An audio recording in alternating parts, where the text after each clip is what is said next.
Hey everyone, welcome back to Catching Up with the Walkers. Thank you so much for stopping by. Right now, I got this coming to you live from Walker Farm. I've seen a lot of people talking about a survival garden and having a survival garden to survive any kind of shortages or food shortages that are coming. And I thought, what a better opportunity than that to talk about our garden and how we grow our garden and why we grow it. So this is the magic wand that I have that gets rid of weeds. So a lot of people ask, what's the number one thing you can do for weeds? And I say it's hard work. So you have to get out there. You either have to pull them, you have to hoe them out, you till them under, whatever you have to do. You got to get them out of there as soon as you see them. So today that's what I'm going to do.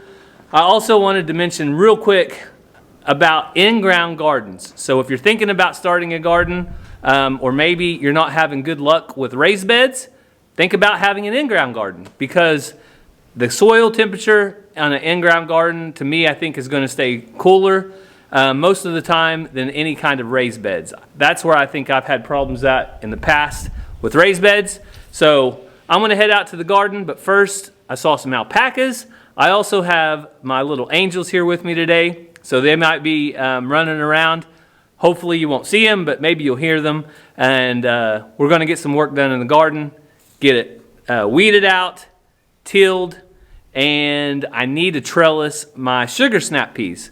So let's head out there. Going to spray down the alpacas. It's getting hot. I think tomorrow is the day that we have somebody coming to take care of them, and we'll get into the garden.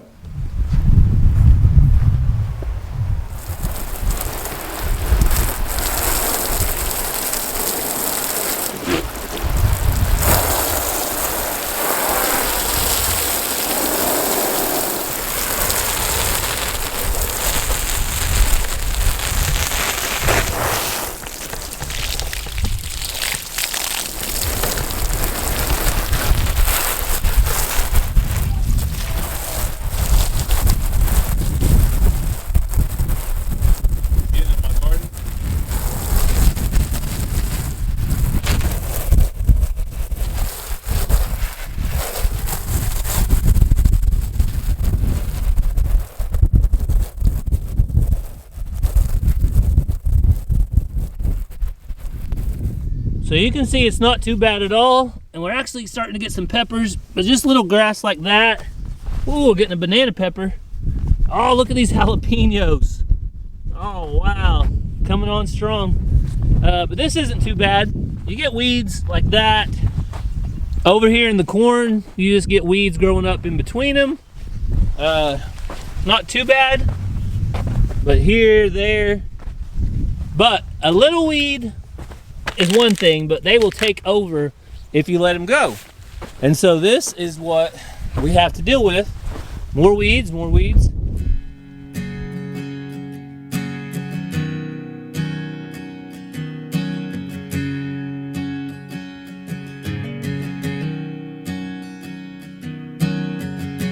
I've been working in these fields, plowing and planting, trying to make good yields. Last year's hailstorm nearly did me in. Not much seed to fill the grain bin. My daddy was a farmer, so I followed in his shoes. Not because I had to, nah, it was something I wanted to do. There's something about the clean air and the smell of fresh dirt, and putting in an honest day of hard work. The debt goes up and the dollar goes down, but every year they put it in the ground. Willing to make that sacrifice, even though they might lose half the price. There's a line of old trucks on Main Street, headed back and forth, their beds filled with wheat. busiest time of year this town has seen since last fall when the boys were hauling beans. The debt goes up and the dollar goes down, but every year they put it in the ground, willing to make that sacrifice, even though they might lose half the price. And all these farms and all these fields, it's what runs this country and everything she builds. So the kids have been playing in this little corn thing. They absolutely love it. Now it's time to put the hoe up and get out the garden tiller. So a lot of people, like I said, they may be growing gardens in raised beds, which is fine. I have nothing against it. But what works for us is tilling the ground with this Cub Cadet. It's a RT65H. I've had it 4 or 5 years. Highly recommend it. It's been a great tiller. So I know a lot of people spend a lot of money, and that's one of the reasons I never did a raised bed garden. I've just done tubs. But a lot of people spend a lot of money just on getting their garden set up. Sometimes I feel like if you put that money towards a garden tiller, you would probably have just as good or better luck with your garden doing that. So if you're thinking about growing a survival garden and using that to survive any kinds of food shortages or vegetable shortages that are coming up, consider an in-ground garden, a little cooler temperatures of the soil probably, and if you want to grow your garden, which I'll be honest, our garden is probably more of a supplement garden. We could use it for survival, but I have 60 acres. If I needed to double the size of our garden next year or triple the size of our garden, guess what? With a combination of a tiller on the back of that and this hand tiller, I could grow as big a garden as I wanted or needed to survive any kind of food shortage. And that is one thing that you're not going to get with raised beds, because you're only going to be able to garden the size of your beds. To build new ones sometimes can be expensive, cost prohibitive, but once you pay for the tiller, around $700 or $800, you're done for multiple years. So something to think about.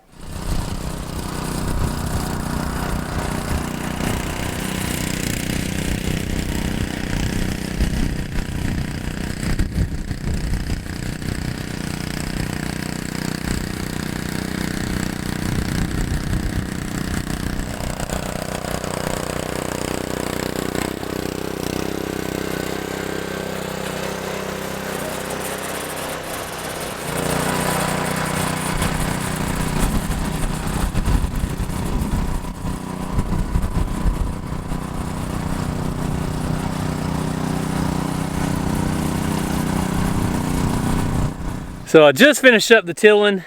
Took about 5 breaks to help my little helpers because they have lots of questions and they have a lot of needs. But I got it all knocked out for now.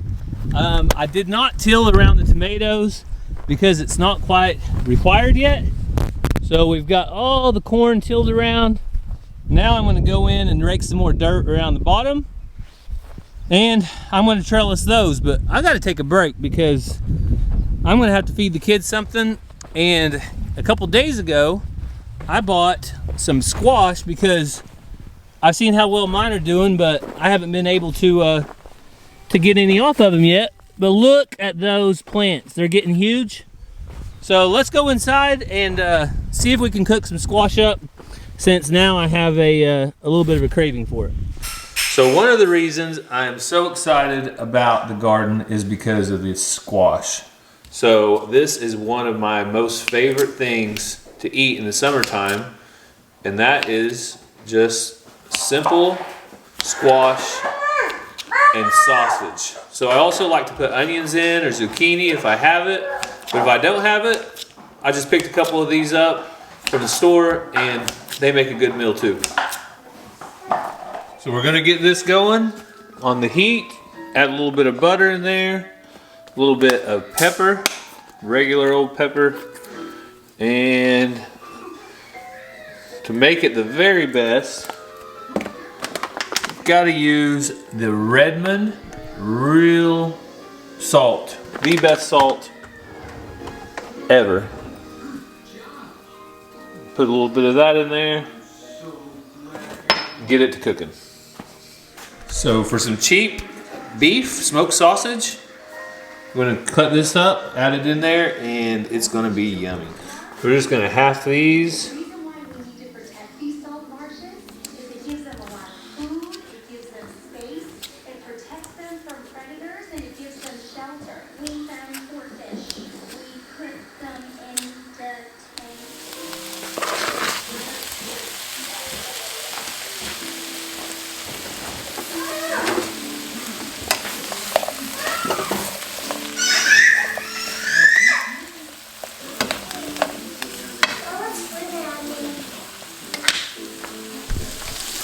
Oh, it smells so good when the sausages cook and the squash starts turning.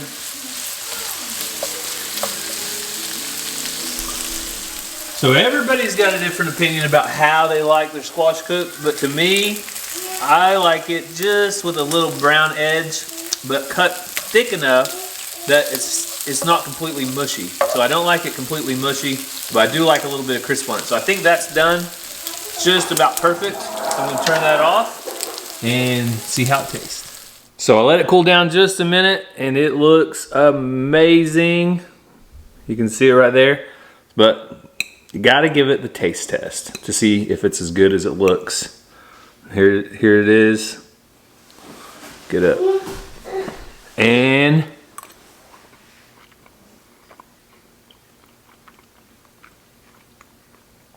great texture. So the squash still has a little bit of crunch to it, not too much.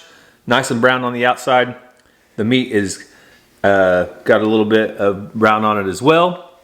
I cannot wait to have our very own squash, zucchini, onions out of the garden, so we can start making meals like this more often. This could be a side dish, squash and onions, and I'm thinking about trying the squash and zucchini in the air fryer. So we have an air fryer we use off and on. If you guys have any good squash or zucchini recipes, just give me the name of those or give me some ideas on what you put in there with it. I'm looking to eat more squash as they come out of the garden, but we always have way too much. So hopefully I can find enough recipes to eat it all. So now comes the truth of this dish. Will the kids eat it? One of the angels tried the meat and likes the meat, but I want to see if they will actually eat the squash. So let me go check. I'll be back. What? It's kid approved. I never thought they would like it, but hoping we get some of this out of the garden very soon so we can continue to serve it. Good? All right. So you can see the kids and I absolutely love that squash and that sausage. It was delicious. So they actually came out here and helped me on the garden a little bit. I had a little hoe that was Ransom's and they had fun doing that. Hopefully, Cassie, they didn't get too dirty. But we got dirt pulled back up against the corn. And now the only thing left to do is build some type of trellis for our sugar snap peas. I think I told you guys before, this is the very first year I've ever grown sugar snap peas.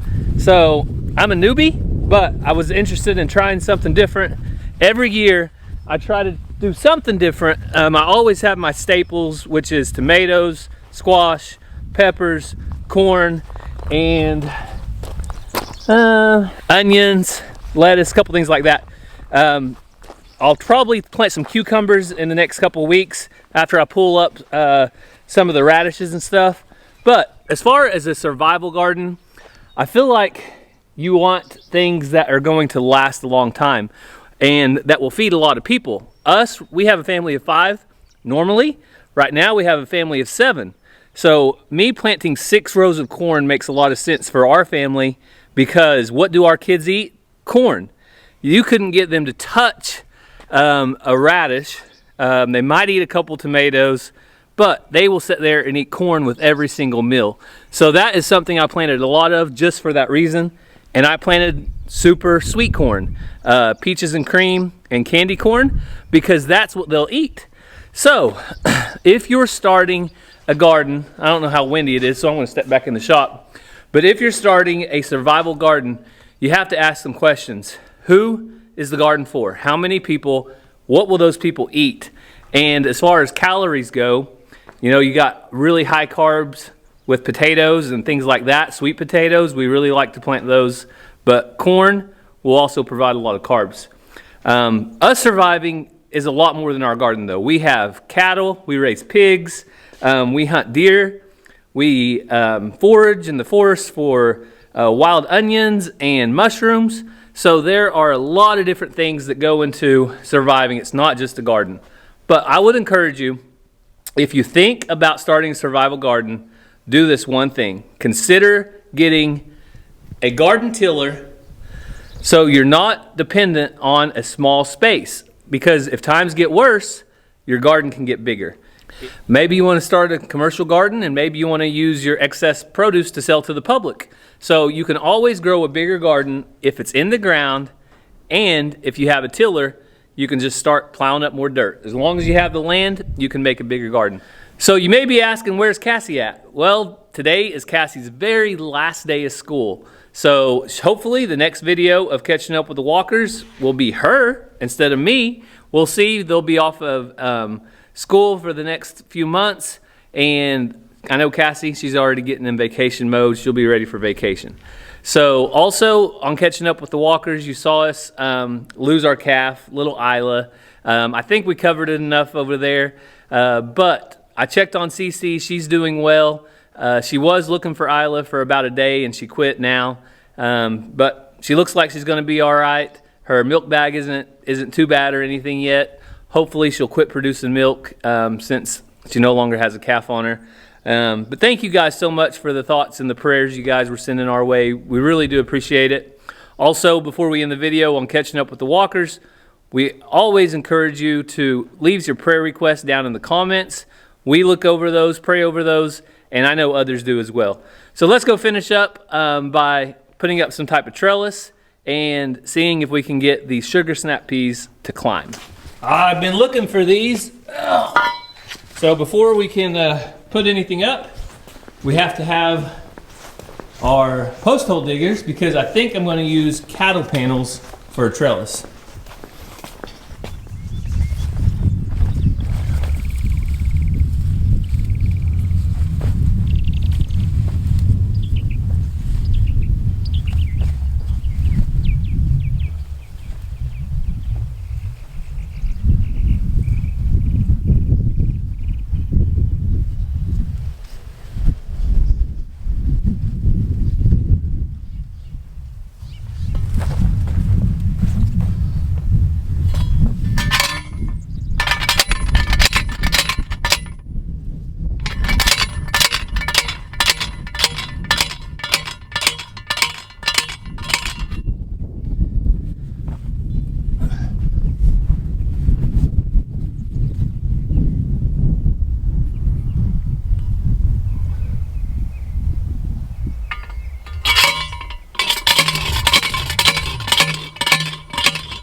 So I just finished up the trellis for the sugar snap peas.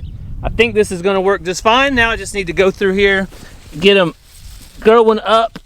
They've kind of grown together, but I think if I get them started back along this route, they will take off and go up. So hopefully that'll work out just fine, but it looks like it's going to be a start anyway.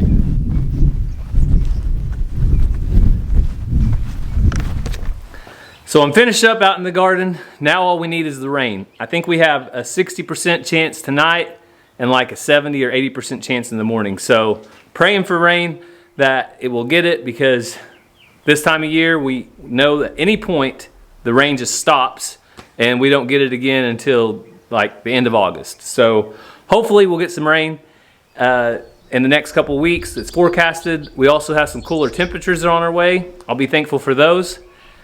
And I knew I was taking a chance out in the garden, trying to work with the foster angels, but they did a great job. They played around the yard with their toys, and they helped me a little bit out in the garden. So it might have taken me about 4 hours instead of 1 hour, but I got done, and that's the main thing. Foster care isn't easy by any means. It's always extra work for Cassie. It's always extra work for me.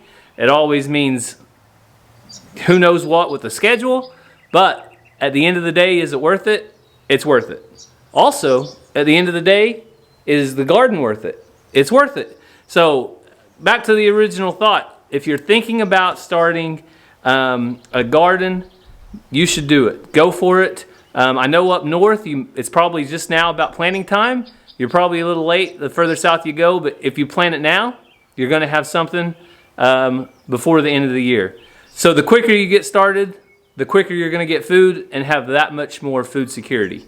So I know you miss Cassie, I miss her too, but I promise today's her last day at school, so she won't have any excuses not to be in the video next time.